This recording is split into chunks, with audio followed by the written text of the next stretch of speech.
चलिए, नमस्कार दोस्तों, मैं गौरव तोमर आपका सिग्मा गुरुकुल पर स्वागत करता हूं। ठीक है, जैसा कि आप देख रहे हैं हमारा करंट अफेयर का डेली सेशंस आ रहा है। ठीक है, और जिसमें आपको जो आपके इम्पोर्टेंट क्वेश्चन है एग्जाम के पॉइंट ऑफ व्यू से उनको ध्यान में रखते हुए कराए जा रहे हैं। और आप सब कैसे हैं? आशा करता हूं कि आप सब ठीक होंगे। ठीक है, और जो भी आपकी क्वेरी हो या जो भी आपका क्वेश्चंस हो वो आप कमेंट सेक्शन बॉक्स में पूछ सकते हैं। ठीक है, और जो डिस्क्रिप्शंस में नंबर दिए हैं उन पर भी आप कांटेक्ट कर सकते हैं। तो चलिए, बिना देरी की हुए आज का सेशन हम शुरू करते हैं अपना। और अपना पहला क्वेश्चन क्या है? Which country has announced that the month of October will be celebrated as Hindu heritage month within the state. यानी जो हिंदू हेरिटेज मंथ है वो किसने घोषणा की है? किसने घोषणा की है? किस देश ने घोषणा की गई कि अक्टूबर का महीना राज्य के भीतर हिंदू विरासत माह के रूप में मनाया जाएगा? यानी किसका महीना? अक्टूबर का महीना। तो देखिए इसके ऑप्शंस क्या क्या हैं। आपके इसके ऑप्शंस हैं मैक्सिको है, कनाडा है, जॉर्जिया है, रशिया है। तो बताइए इसका आंसर क्या हो जाएंगे? चलिए, इसका आंसर हो जाएगा जॉर्जिया। यानी जॉर्जिया ने हाल ही में क्या घोषणा की है कि जो अक्टूबर का महीना है उसको क्या मनाएंगे? हिंदू हेरिटेज मंथ मनाएंगे। ठीक है, in the proclamation governor Brian Kemp declared October as the Hindu heritage month. यानी एक उद्घोषणा में जो वहाँ के गवर्नर हैं कौन है? Brian Kemp. ठीक है, ने अक्टूबर में हिंदू विरासत महीने की घोषणा की है। यानी जो अक्टूबर का महीना है उसको क्या मनाया जाएगा? हिंदू विरासत मंथ मनाया जाएगा। The US state of Georgia has officially declared October as the Hindu heritage month to acknowledgement of contribution of the variant Hindu American community in the state. यानी अमेरिकी राज्य जॉर्जिया ने राज्य में जीवंत हिंदू अमेरिकी समुदाय के योगदान को स्वीकार करने के लिए अक्टूबर को आधिकारिक तौर पर हिंदू विरासत माह घोषित किया है। यानी जो जॉर्जिया में हिंदू रह रहे हैं उनको क्या, उनकी जो कम्युनिटी है उसने जो भी वहाँ अपना योगदान दिया है उसके उपलक्ष्य में इसको मनाने की घोषणा की है। तो चलिए, अपना नेक्स्ट क्वेश्चन क्या है? Task force was started between which countries to increase electronic trade. यानी इलेक्ट्रॉनिक व्यापार बढ़ाने के लिए किन देशों के बीच में टास्क फोर्स की शुरुआत की गई? यानी जो टास्क फोर्स है जो इलेक्ट्रॉनिक ट्रेड है उसको बढ़ाने के लिए किस किस कंट्री ने इसकी क्या की है? शुरुआत की है। तो आपका ऑप्शन हो जाएंगे India UK, India Japan, India America, India China. तो बताइए इसका आंसर क्या हो जाएगा? चलिए, इसका आंसर हो जाएगा आपका भारत अमेरिका। यानी भारत अमेरिका ने हाल ही एक टास्क फोर्स का गठन किया है जो किसको बढ़ावा देगा? आपके इलेक्ट्रॉनिक व्यापार को बढ़ावा देगा। देखिए, the India cellular and electronic association ICEA has announced the establishment of as Indo US task force for electronic with the aim of increasing trade between the two countries to 100 billion over the next decade. यानी India जो cellular and electronic association है ICEA है ने क्या अगले दशक में दोनों देशों के बीच व्यापार को 10 मिलियन डॉलर, यानी इनको ट्रेड कितना करना है अगले 10 साल में? 100 बिलियन डॉलर तक बढ़ाने के उद्देश्य से इलेक्ट्रॉनिक्स के लिए एक भारत अमेरिका टास्क फोर्स की स्थापना की है। यानी जो भारत अमेरिका टास्क फोर्स का गठन हुआ है इसके अंदर क्या करेंगे ये लोग 10 साल के अंदर 100 बिलियन डॉलर तक का अपना व्यापार का बढ़ावा देंगे। ठीक है, the task force will be focus on boosting trade, promoting innovation, creating jobs, and strengthening the partnership between India and US in areas such as semiconductor advancement and electronic supply chains। यानी task force व्यापार को बढ़ावा देने, नवाचार को बढ़ावा देने, नौकरियां पैदा करने और सेमीकंडक्टर उन्नति और इलेक्ट्रॉनिक आपूर्ति श्रृंखला जैसे क्षेत्रों में भारत और अमेरिका के बीच साझेदारी को मजबूती करने पर ध्यान केंद्रित करेगा। यानी जो इसके अंदर काम किए जाएंगे वो क्या क्या होंगे? जैसे प्रमोटिंग इनोवेशन, जो भी नए इनोवेशन हो रहे हैं या जो न्यू जॉब्स क्रिएट हो रही हैं या अपने जो ट्रेड है उसको क्या करना है, बूस्टिंग करना है, ठीक है। और सेमीकंडक्टर जो एरिया है, जो आपका सेमीकंडक्टर उन्नति है, उस पर भी क्या करेंगे, ये फोकस करेंगे। देखिए, farmer try chairman Ram Sewak Sharma has been made the chairman of the task force.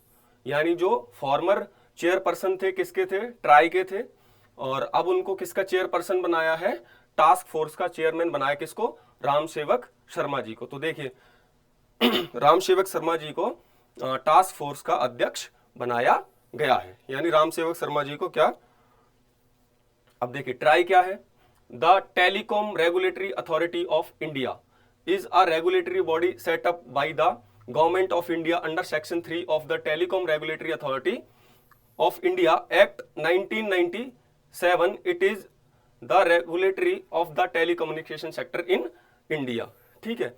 यानी भारतीय दूरसंचार नियामक प्राधिकरण, भारतीय दूरसंचार नियामक प्राधिकरण अधिनियम 1997 की धारा 3 के तहत भारत सरकार द्वारा स्थापित एक निकाय है। यह भारत में दूरसंचार क्षेत्र का नियामक है। यानी इसकी स्थापना कब हुई थी, तो इसकी स्थापना हो जाएगी आपकी 1997 को, किसकी, ट्राई की, ठीक है।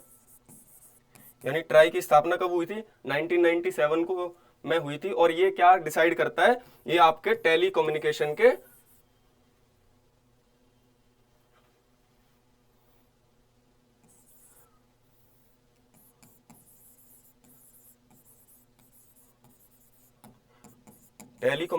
क्या रूल, यानी टेलीकम्युनिकेशन के जो इंडिया में रूल है वो सेट कौन करता है, ट्राई सेट करता है, ठीक है।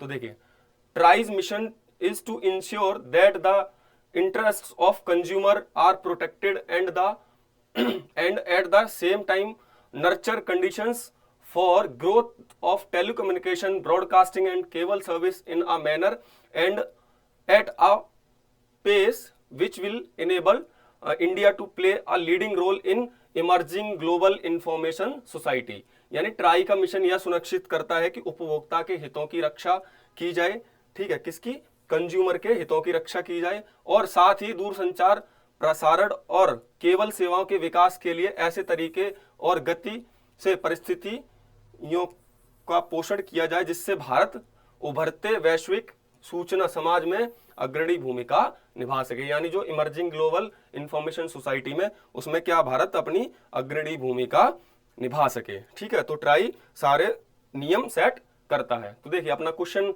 नंबर 3 क्या है, who has been honored with the World Innovation Award? World Innovation Award at the first BRICS Innovation Forum held in Moscow from 27 to 29 अगस्त। यानी 27 से 29 अगस्त तक मॉस्को में आयोजित पहले ब्रिक्स इनोवेशन फोरम में वर्ल्ड इनोवेशन अवार्ड से किसे सम्मानित किया गया है, यानी वर्ल्ड इनोवेशन अवार्ड किसे दिया गया है। और ये कब हुई थी, ये 27 से 29 अगस्त के बीच में ये मीटिंग हुई थी। कहां हुई थी, आपकी मॉस्को में हुई थी। तो देखिए इसके ऑप्शन क्या हो जाएंगे, इसके हैं कांता थोटम, शांता थोटम, ठीक है, लानत थोटम या बाटा थोटम। तो बताइए इसका आंसर क्या हो जाएगा। चलिए इसका अपना आंसर क्या हो जाएगा, शांता थोटम। यानी हाल ही ये अवार्ड किसने जीता है, ये शांता थोटम ने जीता है। और ये अवार्ड कौन सा था, इनोवेशन वर्ल्ड इनोवेशन अवार्ड, ठीक है। तो देखिए Telangana chief innovation officer Shanta Thotam has been presented with the world innovation award at the first BRIC innovation forum hosted at Moscow from August 27 to 29। यानी तेलंगाना की मुख्य इनोवेशन ऑफिसर शांता थोटम को 27 से 29 अगस्त तक मॉस्को में आयोजित पहले ब्रिक्स इनोवेशन फोरम में वर्ल्ड इनोवेशन अवार्ड से सम्मानित किया गया है। ये कौन सी स्टेट की थी, तेलंगाना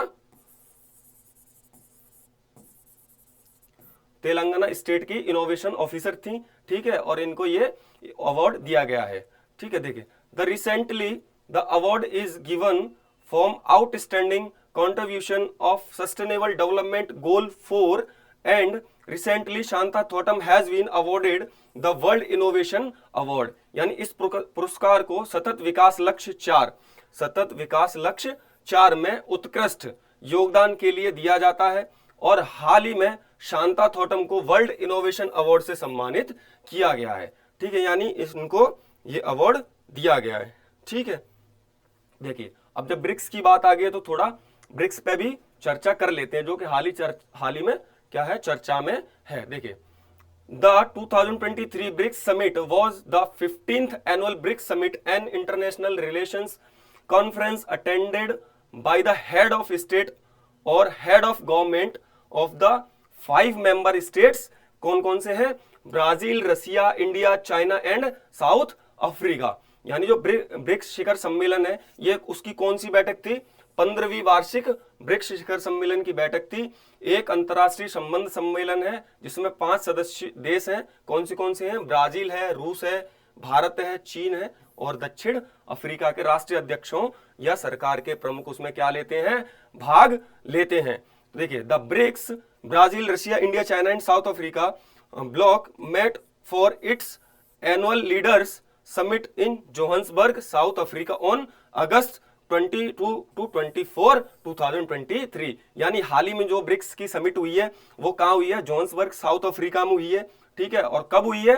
22 से 24 आपका अगस्त को। कब है? 22 से 24 अगस्त को ये समिट हुई है। कहाँ हुई है? जोहान्सबर्ग, साउथ अफ्रीका में। और साउथ अफ्रीका की कैपिटल भी क्या है? आपकी जोहान्सबर्ग है, तो इसको भी आप याद रख सकते हो। ठीक है, देखिए ब्रिक्स ब्राजील, रूस, भारत, चीन और दक्षिण अफ्रीका गुट ने 22-24 अगस्त 2023 को जोहान्सबर्ग, दक्षिण अफ्रीका में अपने वार्षिक नेता शिखर सम्मेलन में के लिए मुलाकात की। यानी ये सारे इन कंट्रीज के हेड कहाँ मिले? जोहान्सबर्ग, साउथ अफ्रीका में इनका समिट इस बार हुआ। ठीक है, the highlight of the 15th summit was the agreement to admit 6 new member countries, Argentina, Egypt, Ethiopia, Iran, Saudi Arabia, United Arab Emirates, who will officially join the group in January 2024। देखिए ये point बहुत important है, इसको आप बहुत ज्यादा important है और इसको आप याद भी रखिए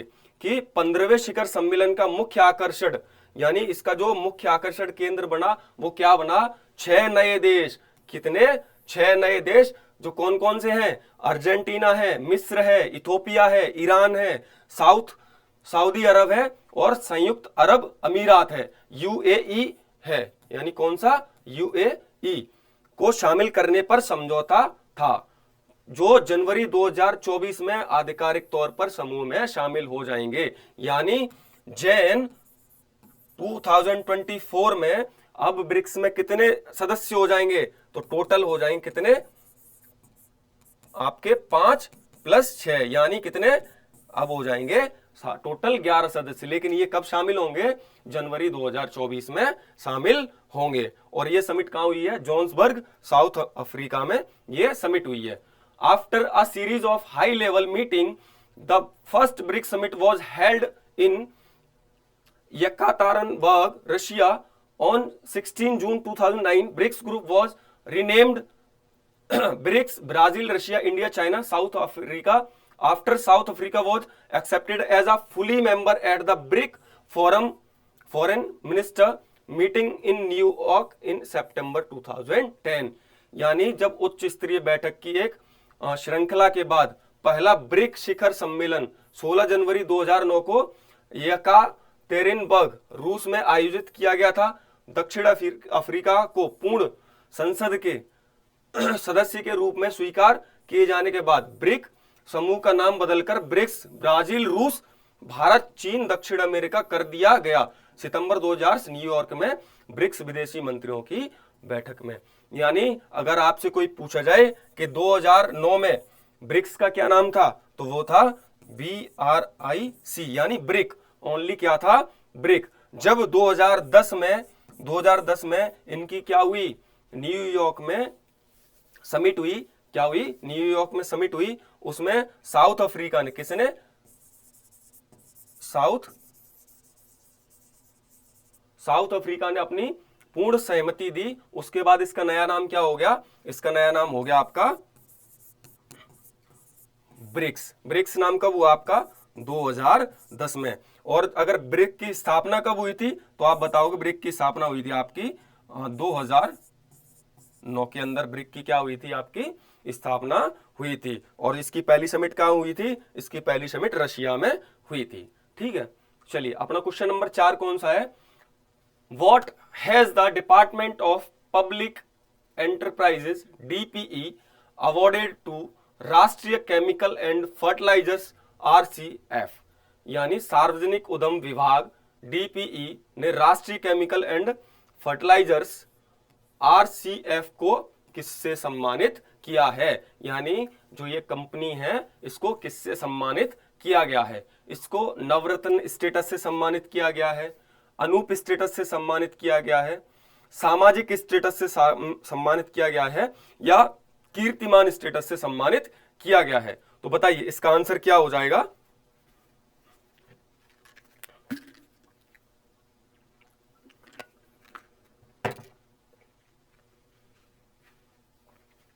चलिए बताइए इसका आंसर क्या हो जाएगा। चलिए इसका आंसर हो जाएगा नवरत्न स्टेटस, यानी इसको किस कंपनियों के समूह में शामिल किया गया है, इसको नवरत्न कंपनियों के समूह में शामिल कर लिया गया है।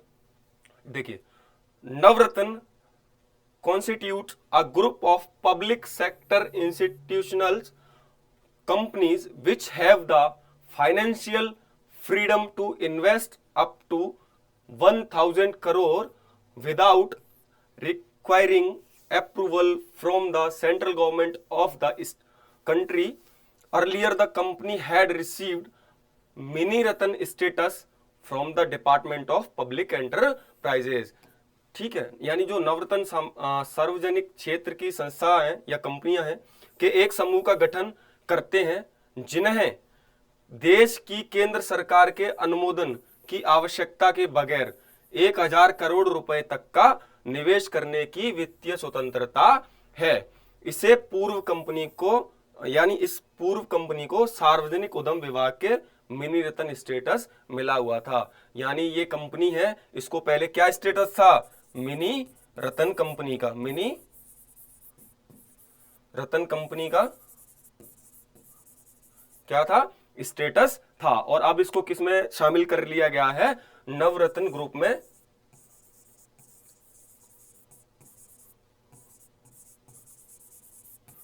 शामिल कर लिया गया है। और नवरत्न ग्रुप में किस कंपनी को शामिल किया जाता है, जो बिना सरकारी सहायता के कितना इन्वेस्ट कर सके, 1000 CR क्या कर सके, इन्वेस्ट कर सके। उस कंपनी को किस ग्रुप में रखा जाता है, नवरत्न कंपनी के ग्रुप में रखा जाता है। ठीक है, अब देखिए जब आपके ये 3 स्टेटस होते हैं, मिनी रत्न है, नवरत्न है और महारत्न है, तो चलिए तीनों पे बात कर लेते हैं। अभी हम बात करते हैं किसकी, मिनी रत्न कंपनीज की। ये क्या होती हैं, mini Ratna companies in India are accounted to be the companies holding 30 crore और more per tax profit minimum in 1 year out of the 3 year consecutive years.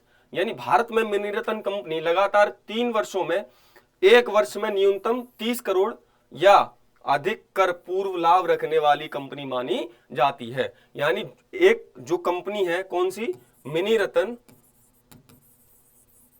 वो कौन सी कंपनी मानी जाती है, वो एक साल में कितना, 30 करोड़ या उससे ज्यादा, और वो भी लगातार कितने, लगातार 3 साल। यानी एक साल में कितना, 30 करोड़ या उससे ज्यादा, या लगातार, और यह कितनी, लगातार 3 साल क्या, पूर्व लाभ रखने वाली, यानी उसका इतना कितना होना चाहिए, इतना उसका प्रॉफिट होना चाहिए। उसको किस ग्रुप में रखते हैं, मिनी रत्न कंपनी के ग्रुप में रखते हैं। उसको किस ग्रुप में रखते हैं, मिनी रत्न कंपनी। अब देखिए जैसे एग्जांपल में कौन सी अभी भारत में मिनी कंपनियां हैं, भारत कोकिंग कोल लिमिटेड है, ठीक है, भारत डायनेमिक लिमिटेड है, BEML लिमिटेड है, भारत संचार निगम लिमिटेड है। यानी ऐसी कितनी कंपनियां हैं, और फिलहाल मिनी रत्न में भारत में कितनी कंपनियां हैं, 74 कितनी है, मिनी रत्न। यानी भारत में भी 74 मिनी रत्न कंपनियां मौजूद हैं। ठीक है, जैसे क्या है, भारत कोकिंग कोल लिमिटेड है, ठीक है, भारत डायनेमिक लिमिटेड है, BEML लिमिटेड है, भारत संचार निगम लिमिटेड है, ऐसे करके कितनी है 74 कंपनियां किसमें है, मिनी रत्न स्टेटस पाने वाली कंपनियां हैं। अब देखिए नवरत्न कंपनीज, अब नवरत्न कंपनीज क्या होती हैं, the companies can invest an amount of up to 1000 crore, the average annual turnover of the company must be 25,000 crore, the company may be invest 30% of its net worth during the year without exceeding the 1000 crore limit. यानी company इसमें 100 करोड़ रुपए तक का निवेश कर सकती है। यानी इस नवरत्न स्टेटस में कंपनी कितना निवेश कर सकती है, 100 करोड़ तक सॉरी कितना निवेश कर सकती है, 100 करोड़ तक का। और कंपनी का औसत वार्षिक टर्नओवर कितना होना चाहिए, 25,000 करोड़ का होना चाहिए। कंपनी वर्ष के दौरान 1,000 करोड़ की सीमा को पार किए बिना अपनी कुल संपत्ति का 30% निवेश कर सकती है।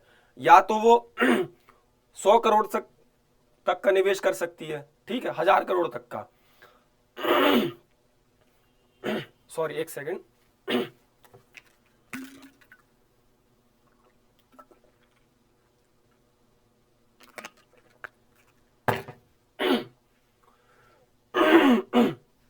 थोड़ा गला खराब चल रहा है, ठीक है।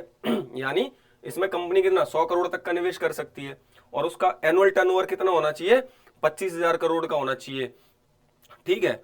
और वह अपनी कुल संपत्ति का 30% तक निवेश भी कर सकती है। The government had introduce the Navratna scheme in 1977 to identify central public sector enterprises that had comparative advantages and to support them in their drive to become global giants। ठीक है, यानी सरकार ने तुलनात्मक लाभ वाले केंद्रीय सार्वजनिक क्षेत्र के उद्यमों की पहचान करने और वैश्विक दिग्गज बनाने के उनके अभियान में उनका समर्थन करने के लिए 1977 में नवरत्न योजना शुरू की थी। यानी जो दिग्गज कंपनियां हैं उनको क्या एक स्टेटस दिखाने के लिए नवरत्न जो स्टेटस है उसकी स्थापना कब हुई थी, 1977 को हुई थी। और आपके नवरत्न कंपनीज में अभी फिलहाल में कितनी कंपनियां हैं, 14 कंपनियां ऐसी हैं जिनके पास नवरत्न स्टेटस है। कितनी, 14। कौन सी, नवरत्न स्टेटस, ठीक है। जैसे देखो भारत इलेक्ट्रॉनिक्स लिमिटेड है, भारत पेट्रोलियम कॉर्पोरेशन लिमिटेड है, ठीक है, container corporation of India limited है, इंजीनियर्स इंडिया लिमिटेड है, हिंदुस्तान एरोनॉटिक्स लिमिटेड है। यानी ऐसी कितनी कंपनियां हैं, ऐसी आपकी टोटल 14 कंपनियां हैं जिसको क्या नवरत्न स्टेटस मिला हुआ है। चलिए अब देखिए महारत्न कंपनीज क्या होती हैं, यानी जो सबसे बड़ा स्टेटस है इंडिया का जो कंपनियों को दिया जाता है वो क्या है।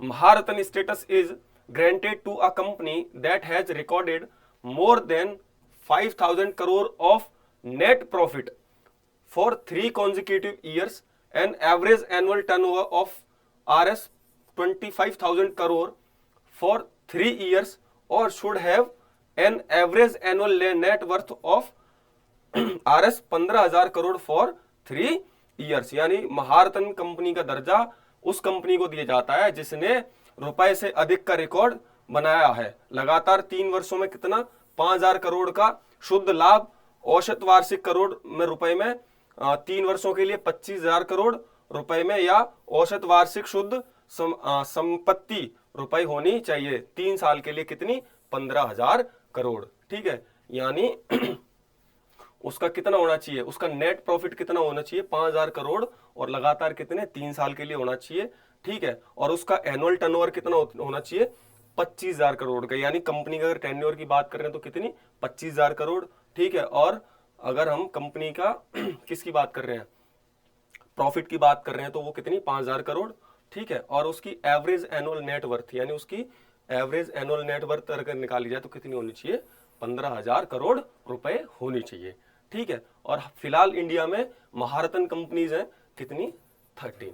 यानी भारत में भी कोई पूछे कितनी महारत्न कंपनीज हैं तो वो कितनी है, 13 महारत्न कंपनियां हैं। देखिए जैसे Bharat heavy electricals limited, coal India limited, GAIL India limited, Indian oil corporation limited, NTPC limited, oil and natural gas corporation limited, steel authority of India limited, यानी ऐसी कितनी कंपनियां हैं आपकी, 13 कंपनियां हैं। यानी कितनी है आपकी 13 कंपनियां हैं जिसको क्या है, महारत्न कंपनी का स्टेटस मिला हुआ है। ठीक है, देखिए अपना क्वेश्चन नंबर 5 क्या है, GST collection has crossed how many rupee in August 2023, यानी अगस्त 2023 में जीएसटी संग्रह कितने रुपए के पार पहुंचा है, यानी इस बार जीएसटी का कलेक्शन अगस्त महीने तक कितना हुआ है। तो देखिए इसके ऑप्शंस क्या क्या है, ए ऑप्शन है 1.59 लाख करोड़ रुपए, दूसरा क्या है 1.09 लाख करोड़ रुपीस, तीसरा 1.99 लाख करोड़ रुपीस और 1.19 लाख करोड़ रुपीस। तो बताइए इसका आंसर क्या हो जाएगा।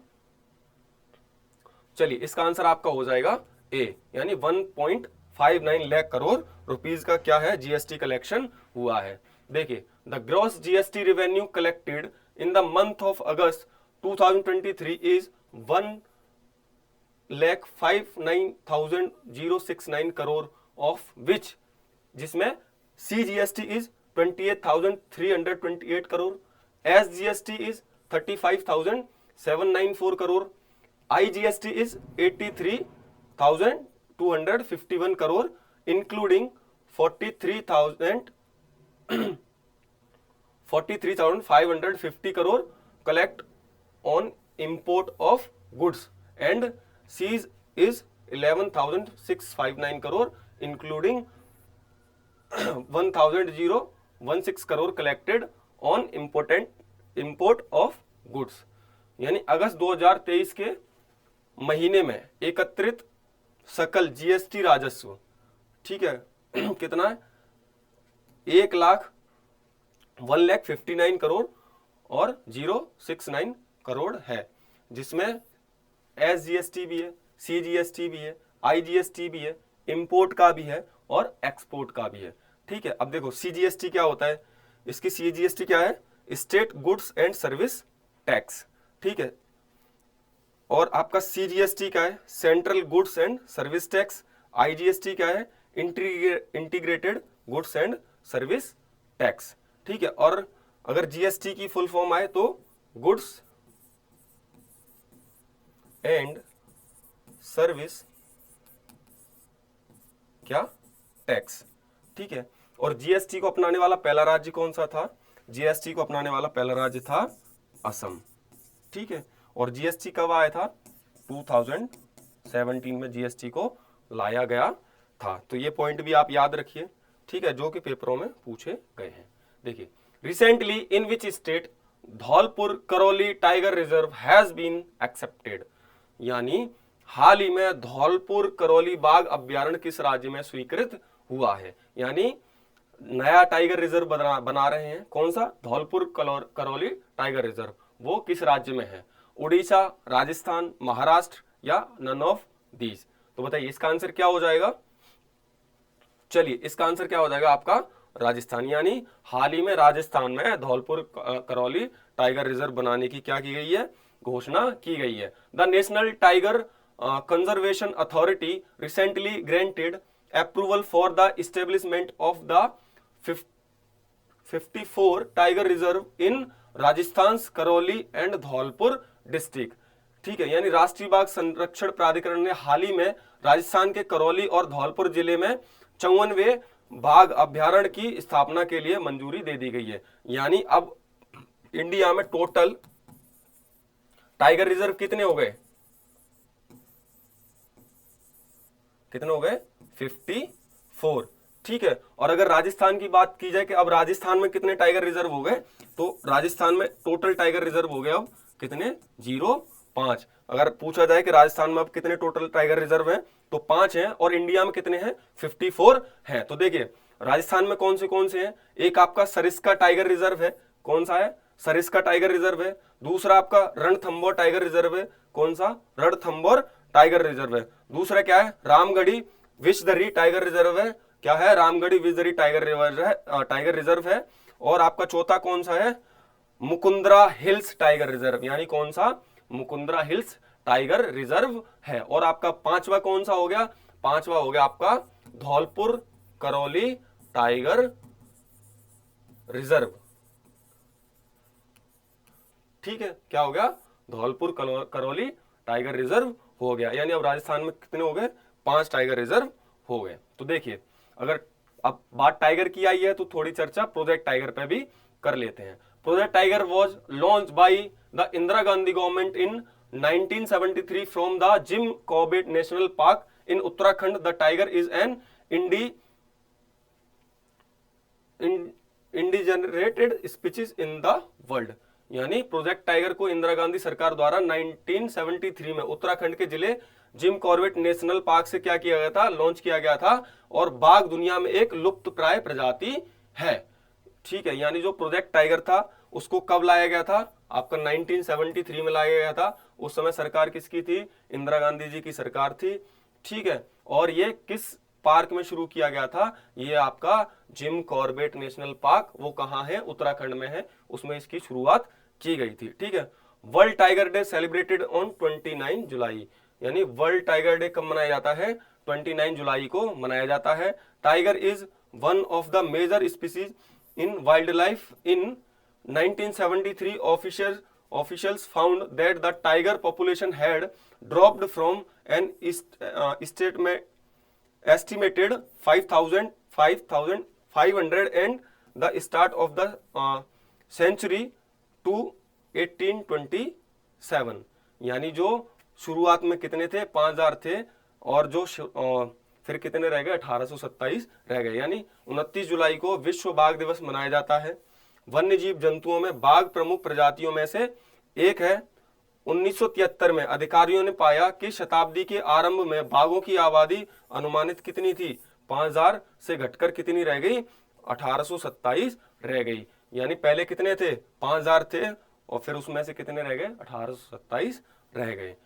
तो फिर इसी के कारण क्या, प्रोजेक्ट टाइगर की स्थापना की गई। देखिए, Jim Corbett national park in Uttarakhand, ठीक है, Sundarbans national park in West Bengal, ठीक है, Bandhavgarh national park in Madhya Pradesh, Sariska national park in Rajasthan, Manas national park in Assam and Periyar national park in Kerala are some of the tiger reserves in India. यानी जो कुछ इंपोर्टेंट टाइगर रिजर्व्स हैं, कौन से हैं, जैसे आपका जिम कॉर्बेट नेशनल पार्क है, वो कहाँ है, उत्तराखंड में है।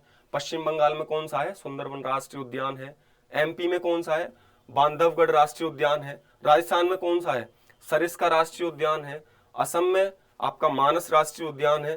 ठीक है, और केरल में पेरियर राष्ट्रीय उद्यान है, जो इंपोर्टेंट है किसके लिए, टाइगर रिजर्व्स के लिए।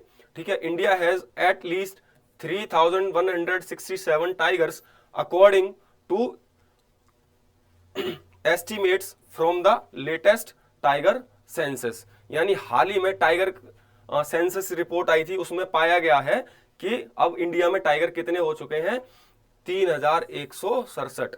यानी अब टाइगरों की संख्या कितनी है, 3,167। और आप इस नंबर को याद रखिए क्योंकि ये कई एग्जाम्स में अब पूछा जा चुका है, तो ये इसको भी आप स्टार लगा के रखिए। देखिए, नवीनतम बाघ जनगणना के अनुमान से के अनुसार भारत में कम से कम 3,167 अब बाघ हैं। ठीक है, अब चलिए अपना क्वेश्चन नंबर 7 क्या है, where was the G20 forest health workshop inaugurated recently. यानी हाल ही में G20 वन स्वास्थ्य कार्यशाला का उद्घाटन कहां हुआ है, किसका, G20 वन स्वास्थ्य कार्यशाला का उद्घाटन कहां हुआ है। देखिए, इसका ऑप्शन क्या है, दिल्ली, जयपुर, बेंगलोर, हैदराबाद। तो बताइए आंसर क्या हो जाएगा इसका। चलिए, इसका आंसर हो जाएगा आपका बेंगलुरु। कहां, बेंगलुरु। अब देखिए, G20 technically workshop on one health opportunities and challenges will be held in Bengaluru from 29th to 31 of August to be hosted by the Indian Council of Agriculture Research under the Ministry of Agriculture and Farmers Welfare. The foreign delegates from G20 countries and guests from the invited countries and international organization will participate in the workshop. यानी एक स्वास्थ्य अवसर और चुनौतियों पर G20 तकनीकी कार्यशाला जो कब 29 से 31 अगस्त तक बेंगलुरु में आयोजित की गई, कहाँ की गई, बेंगलुरु में आयोजित की गई, जिसकी मेजबानी कृषि और किसान कल्याण मंत्रालय के तहत राष्ट्रीय कृषि अनुसंधान परिषद द्वारा की जाएगी। कार्यशाला में G20 में सदस्यों के देश यानी G20 के सदस्य देश रहेंगे, जिनके कौन, विदेशी प्रतिनिधित्व और आमंत्रित देश और अंतर्राष्ट्रीय संगठनों के अतिथि भाग लेंगे। ठीक है, यानी इसकी जो समिट थी इसका कार्यभार किसको दिया गया था, आपके भारतीय कृषि अनुसंधान परिषद को दिया गया था। ठीक है, और ये कब हुई थी, 29 to 31 अगस्त हुई थी। ठीक, और कहाँ हुई थी, बेंगलुरु में हुई थी। और अभी आपके कृषि मंत्री कौन है, कृषि मंत्री कौन है, नरेंद्र सिंह तोमर। कौन है, नरेंद्र सिंह तोमर जी हैं। ठीक है, और ये कहां से आते हैं, ये आपके मध्य प्रदेश से आते हैं। ठीक है, चलिए, the group of 20 G20 is the premier forum of for international economic corporation in it plays an important role in shaping and strengthening global architecture and governance on all major international economic issues। यानी जो group 20 है, G20 है, अंतर्राष्ट्रीय आर्थिक सहयोग का एक प्रमुख मंच है। ठीक है, यह सभी प्रमुख अंतर्राष्ट्रीय आर्थिक मुद्दों पर वैश्विक वास्तुकला और शासन को आकार देने और मजबूत करने में महत्वपूर्ण भूमिका निभाता है। यानी ये जो आने वाले टाइम में डेवलप करने हैं, कहाँ कितना इन्वेस्ट करना है, किस फील्ड में करना है। ठीक है, ये सारी चीजें क्या करते हैं, ये डिस्कस करते हैं और उस पर अपने रूल्स बनाते हैं और उसमें इन्वेस्ट करते हैं। ठीक है, India holds the presidency of the G20 from 1 December 2022 to 30 November 2023। यानी भारत के पास 1 दिसंबर 2022 से 30 नवंबर 2022 तक G20 की अध्यक्षता है। यानी भारत इसमें कितना, 1 साल के लिए क्या बनाया गया था, अध्यक्ष बनाया गया था। ठीक है, the G20 was founded in 1999 from the Asian financial crisis as the forum for the financial minister and central minister and central bank governors to discuss global economic and financial issues. यानी जो G20 की स्थापना कब की गई थी, 1999 में की गई थी। ठीक है, एशिया वित्तीय संकट के बाद वित्त मंत्री और केंद्रीय बैंक के गवर्नरों के लिए वैश्विक आर्थिक और वित्तीय मुद्दों पर चर्चा करने के लिए एक मंच के रूप में की गई थी। यानी एक ऐसा मंच जिसमें क्या जिस पर सभी बैंकों के गवर्नर, राष्ट्रों के अध्यक्ष उस पर क्या कर सकें, किसी चीज पे चर्चा कर सकें। ठीक है, देखिए, the 2023 G20 new Delhi summit is the upcoming 18th meeting of G20, a summit scheduled to take place in Bharat Mandapam international exhibition convention centre, Pragati Maidan, new Delhi in 2023. It will be the first G20 summit to be held in India as well as in South Asia।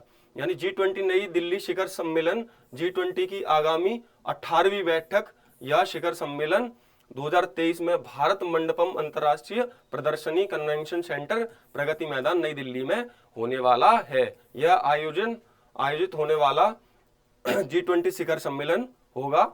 Bharat के साथ साथ दक्षिण Asia में भी यह क्या है, पहला है। यानी जो आने वाली 18वीं बैठक है, कौन सी है, आपकी G20 की 18th बैठक है, वो कहाँ होगी, वो नई दिल्ली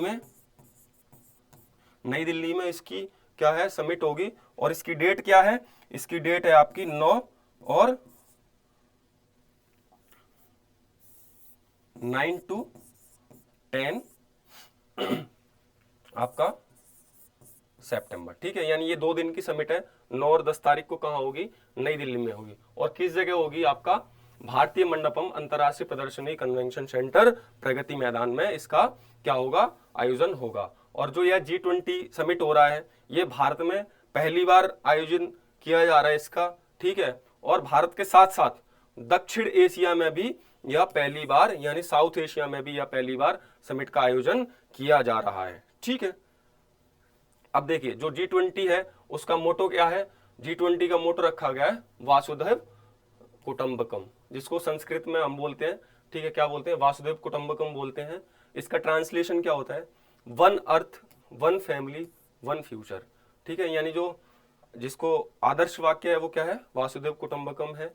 और इसका अनुवाद अगर हम हिंदी में करते हैं तो क्या आता है, एक पृथ्वी एक परिवार और एक भविष्य, ठीक है। देखिए recently FIFA has lifted the ban from which countries football federation, यानी हाल ही में फीफा ने किस देश के फुटबॉल महासंघ से प्रतिबंध हटाया है, यानी फीफा ने किस देश से प्रतिबंध हटाया है। तो इसके ऑप्शंस क्या क्या हैं, अफगानिस्तान है, श्रीलंका है, पाकिस्तान है, रशिया है। तो इसका आंसर क्या हो जाएगा, चलिए इसका आंसर हो जाएगा आपका श्रीलंका, यानी हाल ही में फीफा ने किस देश से बैन हटाया है, वो श्रीलंका से हटाया है। World governing body FIFA has lifted the ban on the Sri Lanka football federation. The ban was imposed in January 2023 due to government interfering in the federation's affairs, यानी विश्व निकाय संघ फीफा ने श्रीलंका फुटबॉल फेडरेशन पर प्रतिबंध हटा दिया है। फेडरेशन के मामलों में सरकारी हस्तक्षेप के कारण जनवरी 2023 में प्रतिबंध लगाया गया था। यानी हाल ही में आपने देखा था कि श्रीलंका में सत्ता तख्त पलट हुआ था और जो वहाँ के कौन थे, वहाँ के पीएम थे और जो प्रेसिडेंट थे वो देश छोड़कर भाग गए थे। तो वह राजनीति में उथल पुथल देखते हुए फीफा ने क्या किया था, जो श्रीलंका फुटबॉल एसोसिएशन है, फेडरेशन है, उस पर क्या लगा दिया था, बैन लगा दिया था। और अब वह क्या है, बैन हटा लिया गया है, ठीक है। Gianni Infantino is the current president of FIFA, यानी जो जियानी इन्फेंटिनो है वो फीफा के क्या है, वर्तमान में अध्यक्ष है, ठीक है। फीफाज हेडक्वार्टर इन ज्यूरिक स्विट्जरलैंड, और जो फीफा का जो हेडक्वार्टर है वो कहाँ है, ज्यूरिक स्विट्जरलैंड है, ठीक है। और जो ऑर्गेनाइजेशन बॉडी है जो इसको कंडक्ट कराती है वो खुद फीफा है। और फीफा की स्थापना कब की गई थी, 1930 में फीफा की क्या हुई थी, स्थापना हुई थी। और स्विट्जरलैंड की राजधानी भी क्या है आपकी, ज्यूरिक है, ठीक है। क्या है आपकी स्विट्जरलैंड की राजधानी क्या है, ज्यूरिक है, और वही क्या है, फीफा का हेडक्वार्टर भी है। देखिए what is the rating of RBI governors Shaktikanta Das is the global finance central banker report 2023, यानी global finance central bankers report 2023 में आरबीआई गवर्नर शक्तिकांत दास को क्या रेटिंग मिली है। तो बताइए क्या रेटिंग मिली है उनको, B+ है, A+, है या A++ है। तो बताइए क्या रेटिंग मिली है उनको। चलिए इसका आंसर क्या हो जाएगा, A+, यानी इनको हाल ही में कितनी रेटिंग दी गई है, A+ रेटिंग दी गई है। Das has been rated A+ in the global finance central bankers report cards 2023। Das has been placed at the top of the list of 3 central bank governors who have been rated A+, यानी दास को global finance central banker report cards 2023 में A+ category दी गई है। दास को उन 3 केंद्रीय bank गवर्नरों की सूची में शीर्ष पर रखा गया है जिन्हें A+ रेटिंग दी गई है, ठीक है। The central bankers report cards publish annually by global finance since 1994 grade central banks governors of 101 countries, territories and districts including the European Union and Eastern Caribbean Central Bank, the Bank of Central African State and the Central Bank of West African States, ठीक है। यानी जो central bank report है ये कब से जारी की जा रही है, लगातार 1994 से लगातार जारी की जा रही है, ठीक है। और यह ग्लोबल फाइनेंस द्वारा, और ये इसको जारी कौन करता है, आपका ग्लोबल फाइनेंस इसको जारी करता है। कौन जारी करता है इसको, ग्लोबल फाइनेंस जारी करता है। और ये कब से जारी करता आ रहा है, 1994 से जारी करता आ रहा है। प्रतिवर्ष प्रकाशित किया जाता है, जिसमें 101 देश हैं, कितने हैं, 101 कंट्री हैं, क्षेत्र हैं और जिले के केंद्रीय बैंक, जैसे गवर्नर को ग्रेड दिया जाता है, जिनमें यूरोपीय संघ भी है, ठीक है, पूर्वी कैरेबियन सेंट्रल बैंक भी है, सेंट्रल अफ्रीकी राज्य के बैंक हैं और central bank of West African शामिल हैं। यानी ऐसे मेन जो बैंक हैं वो क्या है, इसमें शामिल हैं। तो देखिए क्वेश्चन नंबर 10 क्या है, which team won the title of Durand cup 2023, यानी डूरंट कप 2023 का खिताब किस टीम ने जीता है। तो बताइए, इसके ऑप्शंस हैं आपके ईस्ट बंगाल, ठीक है, मोहम मैदान SC, ठीक, केरला ब्लास्टर्स या मोहम बगान सुपर जाइंट्स। तो बताइए इसका आंसर क्या हो जाएगा आपका। चलिए इसका आंसर क्या हो जाएगा, मोहम बगान सुपर जाइंट्स ने ये हाल ही में जीता है, ठीक है। तो देखिए Mohun Bagan super giant won the Durand cup 2023 title by defeating East Bengal 1-0 at the Salt Lake stadium in Kolkata.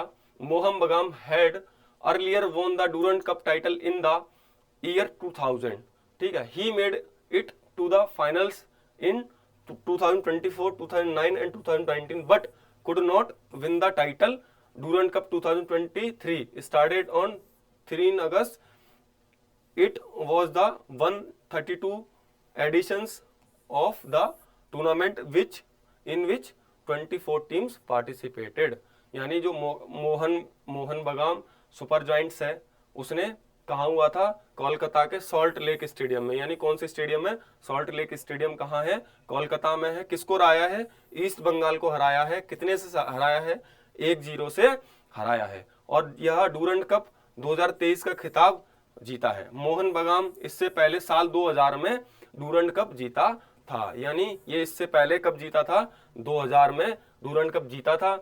वह 2004, 9, 19 में फाइनल में पहुंचा लेकिन खिताब नहीं जीता। यानी वह 3 साल कौन से 4, 9, 19 में क्या पहुंचा था, फाइनल में पहुंचा था, लेकिन क्या फाइनल नहीं जीता था। डूरंट कप 2023 की शुरुआत 3 अगस्त को हुई थी। यह टूर्नामेंट का 132वां संस्करण था, ठीक है, जिसमें 24 टीमों ने हिस्सा लिया था। यानी ये जो डूरंट कप है इसका कौन सा एडिशन था, 132वां एडिशन था, जिसमें कितनी टीमों ने हिस्सा लिया, 24 टीमों ने हिस्सा लिया, ठीक है। और जो डूरंट कप है ये किस खेल में दिया जाता है, तो ये फुटबॉल में, ठीक है। ये किस में दिया जाता है, फुटबॉल में दिया जाता है। जो किसने जीता है, मोहन बगान सुपर जॉइंट ने जीता है। किसको हराकर, ईस्ट बंगाल को हराकर, और कहाँ, कोलकाता के सॉल्ट लेक स्टेडियम में, ठीक है। और देखिए जो फुटबॉल में और कप्स मिलते कौन से हैं, डूरंट कप है, संतोष ट्रॉफी है, आई लीग है, IFA शील्ड है, ठीक है, फेडरेशन कप है, सुब्रतो कप है, रोवर कप है। यानी ये सारे जो कप हैं वो किस में दिए जाते हैं, किस खेल के में दिए जाते हैं, ये किस में दिए जाते हैं, आपके फुटबॉल में। किसमें, फुटबॉल में ये सारे कप दिए जाते हैं, ठीक है। देखिए started in 1888, the Durand Cup is the oldest football competition in India and Asia. It is also the third oldest in the world, ठीक है। The 2023 edition was the 132 edition of the tournament run by India's armed forces, ठीक है। देखिए इसकी जो शुरुआत है यानी 1888 में शुरुआत हुआ डूरंट कप, भारत और एशिया की सबसे पुरानी फुटबॉल प्रतियोगिता है। यह दुनिया में तीसरा सबसे पुराना भी है।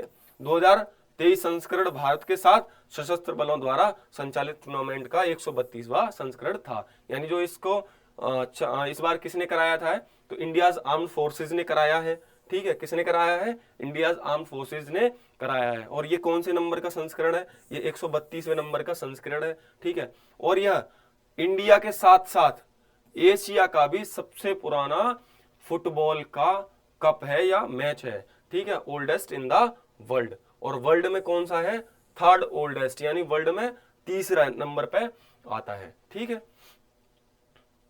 तो चलिए आज का अपना सेशन यहीं खत्म करते हैं, ठीक है। और देखिए इसमें बहुत सारे ऐसे क्वेश्चंस हैं जो पिछली बार एग्जाम्स में पूछे जा चुके हैं, जो कि मैंने एक स्टैटिक के पॉइंट ऑफ व्यू से भी दिए हैं आपको। तो आप इनके नोट्स बनाइए, बहुत सारे इंपॉर्टेंट क्वेश्चन हैं, ठीक है, और आप इनको तैयार कीजिए। अगर आपकी कोई क्वेरी है, ठीक है, तो आप उसको हमें मैसेज कीजिए, ठीक है, या कमेंट बॉक्स में कमेंट कीजिए, या जो डिस्क्रिप्शंस में आपको नंबर दिए गए हैं उनसे आप कांटेक्ट भी कर सकते हो, ठीक है। और चलिए मिलते हैं हम अपने अगले सेशन में, ठीक है। और बने रहिए हमारे साथ, ऐसे ही जुड़े रहिए, अपना सपोर्ट दिखाइए, ठीक है। चलिए नमस्कार, मिलते हैं कल के सेशन में।